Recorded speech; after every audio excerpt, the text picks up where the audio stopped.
दोस्तों सम इफ और सम इफ्स के फंक्शंस को आप जिंदगी भर नहीं भूलोगे अगर आपने मेरी ये वाली वीडियो देख ली तो। इस वीडियो को पूरा एंड तक देखना और सम इफ और सम इफ्स आप कभी नहीं भूलोगे। इंटरव्यू क्रैक कर लोगे, इंटरव्यू में कोई भी क्वेश्चन आता है सम इफ और सम इफ से रिलेटेड, आप इजीली उसका आंसर दे सकते हो, आप प्रैक्टिकल करके दिखा सकते हो। और इस डेटा के थ्रू हम दोनों चीजों को समझेंगे कि सम इफ और सम इफ्स कैसे एफिशिएंटली यूज करते हैं एक्सेल के अंदर। सो बिना किसी देरी के दोस्तों चलो शुरू करते हैं सम इफ फंक्शन को एक्सेल के अंदर। दोस्तों सबसे पहले सम इफ को समझने के लिए हमें ये समझना पड़ेगा कि सम इफ फंक्शन करता क्या है डेटा सेट के अंदर। सम इफ फंक्शन ना कंडीशनल सम करता है। इफ का मतलब कंडीशनल हो गया दोस्तों। तो कंडीशनल मतलब क्या होता है कि ये आपको ये कहना चाह रहा है कि आपको सम तो चाहिए लेकिन किसी कंडीशन पे चाहिए। अब वो कंडीशन क्या हो सकती है? वो कंडीशन ये हो सकती है कि आपको रीजन के बेस पे कंडीशन, रीजन के बेस की कंडीशन चाहिए, डिपार्टमेंट की कंडीशन चाहिए, या किसी एम्प्लॉय की बेस की कंडीशन चाहिए। आपको कंडीशन कोई भी हो सकती है और आप उस कंडीशन के बेस पे सम इफ कर सकते हैं। For example let's do the practical, और हम एग्जाम्पल के हिसाब से करते हैं। लेट्स से कि हमें रीजन के हिसाब से सम इफ करना है। तो अगर मैं यहाँ पे ईस्ट वेस्ट नॉर्थ साउथ लिखूंगा तो वो बहुत लंबा पड़ जाएगा। शॉर्टकट अपनाते हैं। शॉर्टकट के लिए सबसे पहले मैंने यूनिक लिया, इसको फिर मैंने रेंज में डाला, मैंने कंट्रोल डाउन एरो करा, मेरे पास सारे आ गए। ठीक है, इसको मैं पेसेस वैल्यू कर देता हूँ।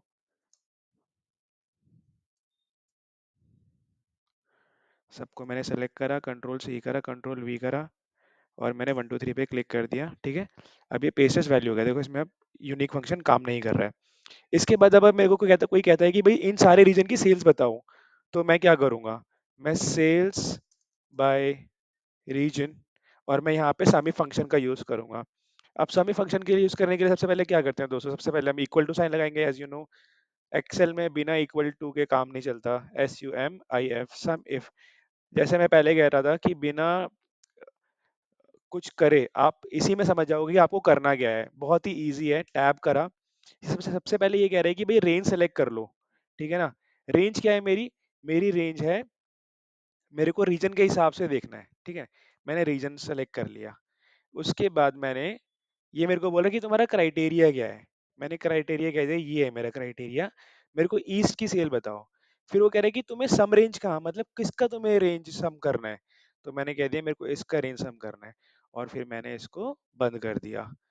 तो दोस्तों जैसे कि आप देखोगे, अगर मैं ईस्ट की बात करूं तो ईस्ट की जो टोटल सेल है वो है 68,728 रुपये। लेकिन अगर मैं इसको ड्रैग करूंगा तो ये नीचे से और मतलब ये ना सेल रेफरेंस को ऊपर से नीचे ला के खींच देगा।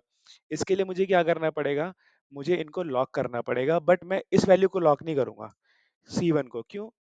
सॉरी, मैं G3 को लॉक नहीं करूंगा।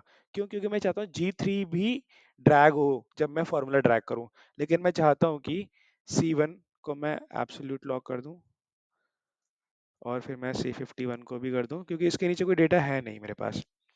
सिमिलरली मैं D1 को, फिर D51 को। करेक्ट।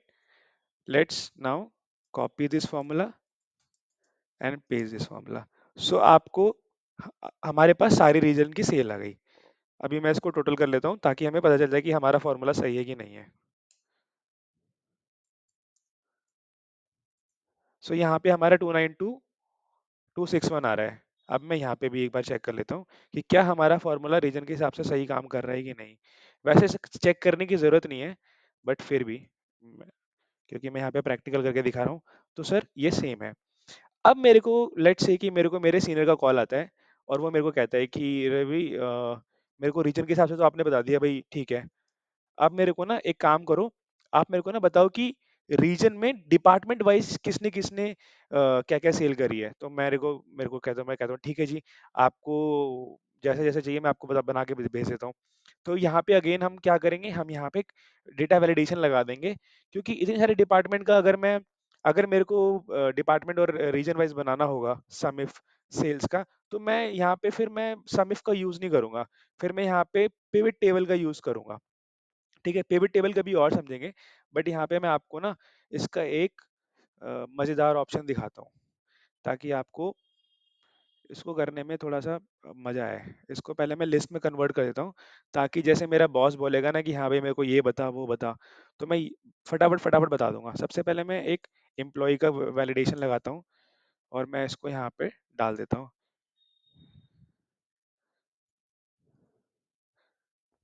कहाँ लगा? सॉरी, पहले मैं यहाँ पे लिख देता हूँ। अच्छा, यहाँ पे लगा। ठीक है, यहाँ पे मैं लिख देता हूँ एम्प्लॉय। ठीक है, यहाँ पे मैं लिखता हूँ फिर उसके बाद डिपार्टमेंट। डिपार्टमेंट। ठीक है, फिर मैं यहाँ पे भी एक वैलिडेशन लगा देता हूँ। डेटा वैलिडेशन में जो गए, लिस्ट में गए। ठीक है, उसके बाद फिर मैंने डिपार्टमेंट सेलेक्ट कर लिया। हालांकि मुझे टॉप रो सेलेक्ट नहीं करनी चाहिए, तो let's not do it. Enter. Okay. अब मेरे पास डिपार्टमेंट भी आ गया। अब मेरे पास रीजन मैं ले लेता हूँ। रीजन। रीजन में भी मैं क्या करूँगा? सेम। मैं इसको शॉर्टकट भी कर सकता हूँ, बट मैं आपको दिखाने के लिए स्टेप बाय स्टेप फॉलो कर रहा हूँ।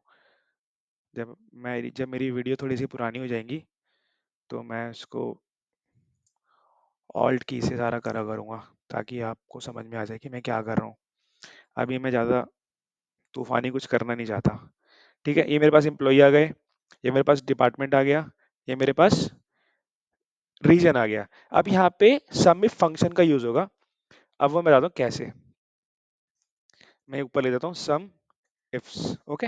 सम इफ्स का फंक्शन भी बहुत इजी है, जैसे बाकी सारे कंडीशनल फंक्शन होते हैं। जैसे कि मैं यहाँ पे सबसे पहले S U M I F S sum ifs लिख देता हूँ। ठीक है। अब देखो इसमें ना, इसमें बहुत ही ध्यान से देखने की बात है कि सबसे पहले ना हमें सम रेंज सेलेक्ट करनी है। अब इन सब में ना, हमें जो सेल की जो हमारे को जो सम रेंज करना है, वो एक ही है, सम रेंज। क्राइटेरिया बहुत सारे हो सकते हैं, लेकिन हमारी सम रेंज एक ही रहेगी। तो मैंने सम रेंज सेलेक्ट कर ली। ठीक है। फिर मैंने फिर मेरा पहला क्राइटेरिया क्या है? पहला क्राइटेरिया मेरा एम्प्लॉई है। तो एम्प्लॉई की क्राइटेरिया रेंज सेलेक्ट करनी है मेरे को ना। तो मेरा ये रहा मेरा एम्प्लॉई का क्राइटेरिया रेंज। उसके बाद ये कह रहा है कि उस रेंज का क्राइटेरिया क्या है? उस रेंज का क्राइटेरिया मेरा यहाँ बैठा है। ठीक है। अब जैसे मैंने आपको ड्रॉप डाउन दिखाया था ना, अब वो कह रहा है कि दूसरा क्राइटेरिया रेंज क्या है? डिपार्टमेंट है। वो कहाँ बैठा है मेरा? ये रहा, इसके नीचे बैठा है। ठीक है। उसके बाद वो मेरे से कह रहा है कि तीसरा क्राइटेरिया रेंज क्या है तुम्हारा? मैंने कहा मेरा तीसरा क्राइटेरिया रेंज रीजन है। उसके बाद वो कहाँ बैठा है मेरा? यहाँ पे बैठा है। ठीक है। इसके बाद मैं इसको कर देता हूँ क्लोज। अभी आप देखोगे तो यहाँ पे जीरो आ रहा है, क्यों? क्योंकि मैंने कुछ सेलेक्ट नहीं करा है। अब मेरे बॉस का मेरे पास एक मेल आता है कि हे Ravi, send me the total sale of total sale made by Arjun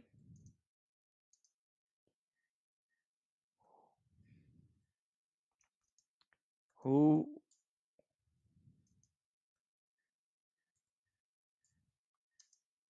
did sale in north. Okay. ये मेरे पास मेल आया। तो मैं क्या करूंगा? मैं सबसे पहले यहाँ पे अर्जुन ढूंढूंगा, अर्जुन। उसके बाद डिपार्टमेंट, उसके बाद रीजन नॉर्थ। तो अगर मैं बात करूं अर्जुन की, जो कि मार्केटिंग डिपार्टमेंट में है, उसने 9,971 रुपए की सेल करी है, राइट? बट अगर मैं इसका डिपार्टमेंट चेंज करके देखूं तो, क्यों? जो एक अर्जुन है जो एचआर में है, अर्जुन मार्केटिंग में ये रहा, बट अर्जुन एचआर में कौन है? पहले मैं देखता हूँ।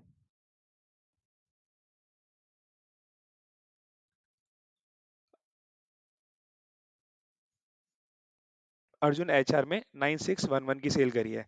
अब क्या हम ऊपर जाके चेक कर सकते हैं? Yes. So Arjun from HR, ये मेरे को ये भी बोल सकते हैं कि डिफरेंट डिपार्टमेंट में। तो मेरे को उनको बना के पूछना पड़ेगा कि आप कौन से डिपार्टमेंट की बात कर रहे हो। अब वो मेरे को बोलते हैं कि नहीं, अर्जुन जो है ना, वो एचआर डिपार्टमेंट का बताओ। ठीक है। तो पहले इसको मैं थोड़ा सा वो कर लेता हूँ, मर्ज सेंटर, सो दैट मेरा डेटा ना बिगड़े। ठीक है। रैप टैग्स भी कर देते हैं। अब फिर मर्ज सेंटर कर देते हैं।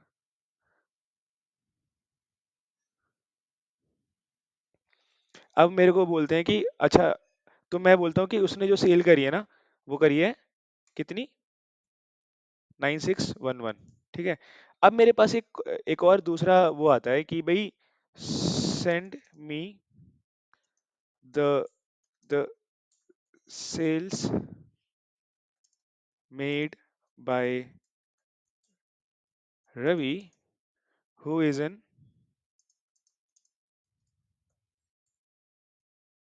Marketing and working in south region. ये मेरे पास मेल आ सकता है। तो मैं कहूँगा ठीक है जी, Ravi, okay, marketing, okay, south 6350। ये हमारा, सॉरी इसको आप इग्नोर करना। तो हमारे पास जो रवि जो मार्केटिंग में काम करता है साउथ रीजन में, उसने 6375 का सेल करा है।